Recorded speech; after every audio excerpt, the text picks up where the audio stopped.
जय हिंद। आप सभी का स्वागत है आज एक बार फिर से मेरे official YouTube channel ultra PCM point पर।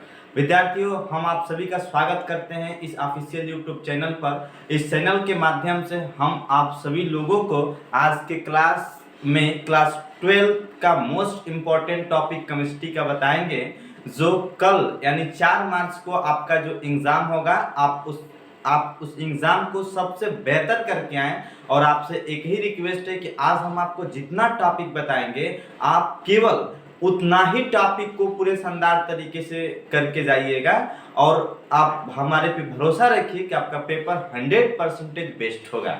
आइए देखते हैं। हमने थंबनेल भी लगाया है कि केमिस्ट्री में बस इतना टॉपिक पढ़ लो, इससे बाहर कुछ नहीं आने वाला है। ये 1 से लेकर के 14 लेसन तक आपका मोस्ट इम्पोर्टेंट टॉपिक है।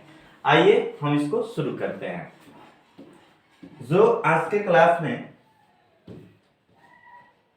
पहला चैप्टर है, पहला चैप्टर जो आपका होता है विद्यार्थियों, हम आपको बता दें, आपका जो फर्स्ट लेसन होता है वह यूनिट नंबर 1 होता है, जिस चैप्टर का नाम है ठोस अवस्था। इस चैप्टर से आपको 5 अंक के क्वेश्चन पूछे जाते हैं, 5 अंक के सवाल पूछे जाते हैं। इसमें से इंपॉर्टेंट टॉपिक कौन कौन से हैं जरा देखिए। क्रिस्टली तथा अक्रिस्टली ठोसों में अंतर क्या होता है, क्रिस्टली ठोसों के प्रकार 4 प्रकार के होते हैं, इसको देख लेंगे। एकक कोष्ठिका के प्रकार को देख लेंगे। एकक कोष्ठिका में अवयवी कणों की संख्या को किस प्रकार से ज्ञात करते हैं और इस पर एक न्यूमेरिकल आपसे पूछा जा सकता है, या एकक कोष्ठिका में अवयवी कणों की स्थिति के आधार पर यौगिक का अणु सूत्र किस प्रकार से ज्ञात करते हैं, इस पर एक न्यूमेरिकल आपसे पूछा जाएगा। या स्थितियों की सहायता से अणु सूत्र को किस प्रकार से ज्ञात करते हैं, कण की त्रिज्या यूनिट सेलों की भुजा में क्या संबंध होता है, इस पर न्यूमेरिकल आपसे पूछ सकता है। एकक कोष्ठिका की संकुलन क्षमता किस प्रकार से ज्ञात करते हैं, या किसी क्रिस्टल की मात्रा से यूनिट सेलों की संख्या किस प्रकार से ज्ञात करते हैं। बस आपको इतना टॉपिक चैप्टर नंबर 1 से तैयार करना है। और हम आपको बता दें कि दिए किसी कोई क्रिस्टल दिया रहेगा और दिए गए क्रिस्टल में कुल परमाणुओं की संख्या को किस प्रकार से ज्ञात करते हैं, और तत्वों की घनी क्रिस्टलों के डेंसिटी यानी घनत्व को कैसे ज्ञात करते हैं। और सबसे इंपॉर्टेंट जो टिप्पणी लिखने के लिए आता है, देखिए मैंने स्टार भी बनाया है, सबसे इंपॉर्टेंट आपका जो क्वेश्चन है, साटकी दोष और फ्रैंकल दोष में क्या अंतर होता है, ये क्या होते हैं, और इसके साथ साथ आपको बताना है कि यफ केंद्र क्या होता है। आपको यफ केंद्र भी समझाना पड़ेगा। चैप्टर नंबर 2 की अगर हम बात करें तो इससे आपका 7 नंबर के सवाल पूछे जाएंगे। सबसे इंपॉर्टेंट पहला टॉपिक होता है हेनरी का नियम क्या होता है, इस पर थियरी और न्यूमेरिकल दोनों पूछता है। पीपीएम, नॉर्मलता, मोलरता, मूल प्रभाग, इस पर थियरी और न्यूमेरिकल दोनों तैयार कर लेंगे। उसके बाद से द्रव विलयन के लिए राउल्ट का नियम क्या होता है, अवाष्पशील विलयन के लिए राउल्ट का नियम क्या होता है, थियरी प्लस न्यूमेरिकल दोनों को देखना है। और अणुसंख्यक गुणधर्म पर छोटे छोटे जो प्रश्न होते हैं कोलोकेटिव प्रॉपर्टीज पर, उसको देखना है। और m = 1000 के W डेल्टा T/W, इस पर न्यूमेरिकल आपसे पूछ सकता है। और PV = nRT जो आदर्श गैस समीकरण होता है, या PV = W/mRT होता है, इस पर न्यूमेरिकल, इन टॉपिक पे न्यूमेरिकल आपसे पूछेगा। आप जितना हो सके, आज आपको पूरे दिन भर मौका है, कल भी मौका है, 12 बजे तक 1 बजे तक, जितना हो सके रात दिन एक कर दीजिए और इन सभी टॉपिकों को पूरी अच्छी तरीके से तैयार कर लीजिए। इससे बाहर आपका पेपर बिल्कुल नहीं पूछेगा। विद्युत रसायन से 5 नंबर के आते हैं। चालकत्व, विशिष्ट चालकता, तुल्यांकित चालकता, मोलर चालकता पर थियरी प्लस न्यूमेरिकल आपको देखना है। कोलराउस का नियम देखना है। इलेक्ट्रोड विभव, मानक इलेक्ट्रोड विभव, मानक हाइड्रोजन इलेक्ट्रोड क्या होते हैं, किसी भी सेल का ईएमएफ कैसे ज्ञात करते हैं, इस पर एंटिक प्रश्न आप अवश्य देखेंगे।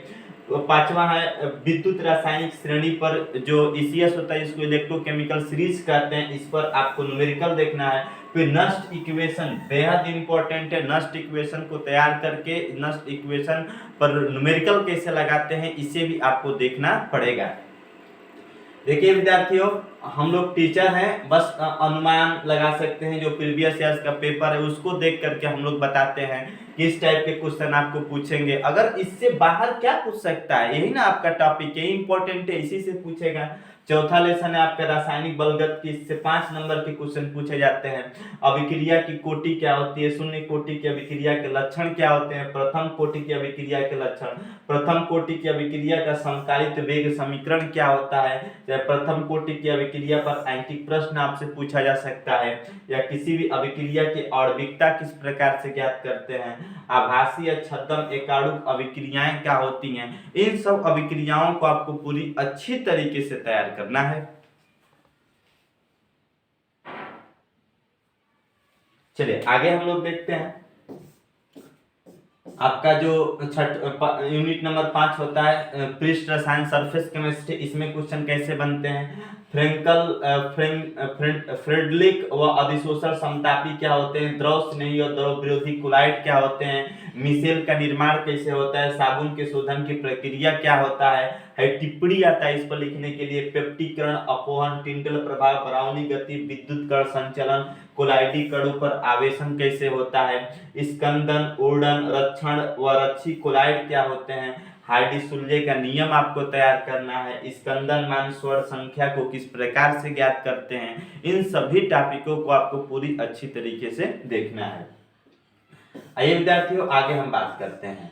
अब यूनिट नंबर 7 की बात की जाए तो यूनिट नंबर 7 में सबसे इंपॉर्टेंट आज के क्लास का टॉपिक है कि अमोनिया की हैबर विधि क्या होती है, अमोनिया बनाने की हैबर विधि क्या होती है, इसके गुण क्या हो सकते हैं, HNO3 की ओस्टवाल्ड विधि का गुण बताइए, ओजोन, क्लोरीन बनाने की डीकन विधि सबसे इंपॉर्टेंट होती है, फिर CaOCl2 को कैसे बनाया जाता है, फिर क्या होता है जब, कैसे प्राप्त करोगे, ये सब प्रीवियस ईयर्स के जितने भी क्वेश्चन बोर्ड एग्जाम में पूछे गए अपने सीरीज से एक बार इसको अवश्य आप लोग देख लीजिए।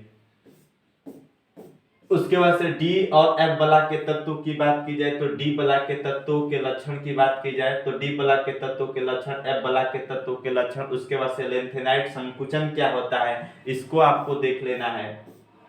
फिर आपको बता दें चैप्टर नंबर 9 से कौन कौन से क्वेश्चन बनते हैं 6 नंबर के। तो आईपीएससी नाम कैसे लिखते हैं, वीवीटी क्या होता है, बैलेंस बॉन्ड थ्योरी, फिर क्रिस्टल क्राफ्ट थ्योरी क्या होती है, इस पर उदाहरण वाले जो प्रश्न होते हैं उसको देख लेंगे। सबसे इंपॉर्टेंट होता है बर्नर का सिद्धांत। बर्नर का सिद्धांत आप वेरी मोस्ट इंपॉर्टेंट है। इन तीनों टॉपिकों में दो सबसे इंपॉर्टेंट है, आईपीएससी नाम तो लिखने के लिए आएगा ही आएगा, उसके बाद से वीवीटी और सीएफटी दोनों में से कोई एक प्रश्न आपसे जरूर पूछे जाएंगे। और यदि हम बात करते हैं विद्यार्थियों कि चैप्टर यूनिट नंबर 10 की अगर बात की जाए तो यूनिट नंबर 10 भी सबसे इंपॉर्टेंट होता है। हम आपको बता दें यूनिट नंबर 10 से कौन कौन से क्वेश्चन बन सकते हैं, C2H5Br बनाने की विधि क्या है, क्लोरोबेंजीन C6H5Cl बनाने की विधि क्या है, इन दोनों को देख लीजिएगा आप लोग। SN1 और SN2 अभिक्रियाएं क्या होती हैं, इलेक्ट्रॉन स्नेही प्रतिस्थापन अभिक्रिया क्या होती है, और लास्ट में टिप्पणी जो लिखने के लिए आता है, वुड्स अभिक्रिया, फिटिंग अभिक्रिया, वुड्स फिटिंग अभिक्रिया, डार्जेन अभिक्रिया, हुंसिकर अभिक्रिया, हेलोफार्म अभिक्रिया, सेंडमेयर अभिक्रिया, इन सभी अभिक्रियाओं को आपको पूरी अच्छी तरीके से तैयार कर लेना है। फिर क्या होता है जब और कैसे प्राप्त करोगे, इन सब क्वेश्चनों को भी आपको देखना है। और हम आपको बता दें यूनिट नंबर 11 से एल्कोहल, फिनॉल और ईथर से 5 नंबर के क्वेश्चन पूछे जाते हैं। तो इसमें C6H5OH, C6 single bond O, single bond C2H5, ये बनाने की विधि क्या होती है इन लोगों को, ROH के आईपीएससी नाम कैसे लिखेंगे एल्कोहल समूह के, फिर विलियमसन संश्लेषण, राइमर टिमन अभिक्रिया, कोल्बे श्मिट अभिक्रिया, इन अभिक्रियाओं में से किसी न किसी एक अभिक्रिया पर टिप्पणी आपसे लिखने के लिए 100% पूछता है।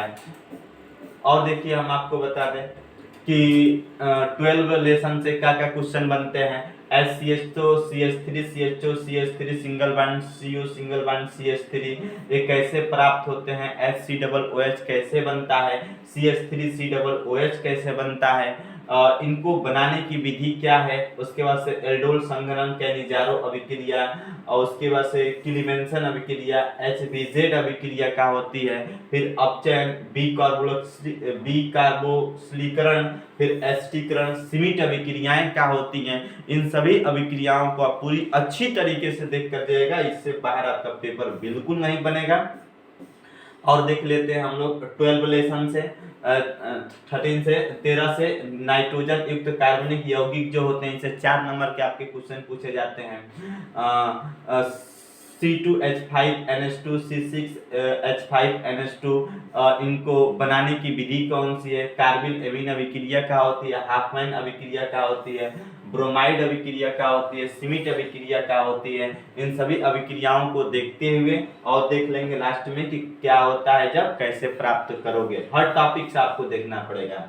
और ये जो 14 लेसन होता है जैव अणु, इससे 6 नंबर के सवाल आपको पूछना ही पूछना, 100% पूछेगा कि ग्लूकोज और फ्रुक्टोज का या तो संरचना पूछेगा, नहीं तो गुण पूछेगा, या तो परिरक्षण पूछेगा।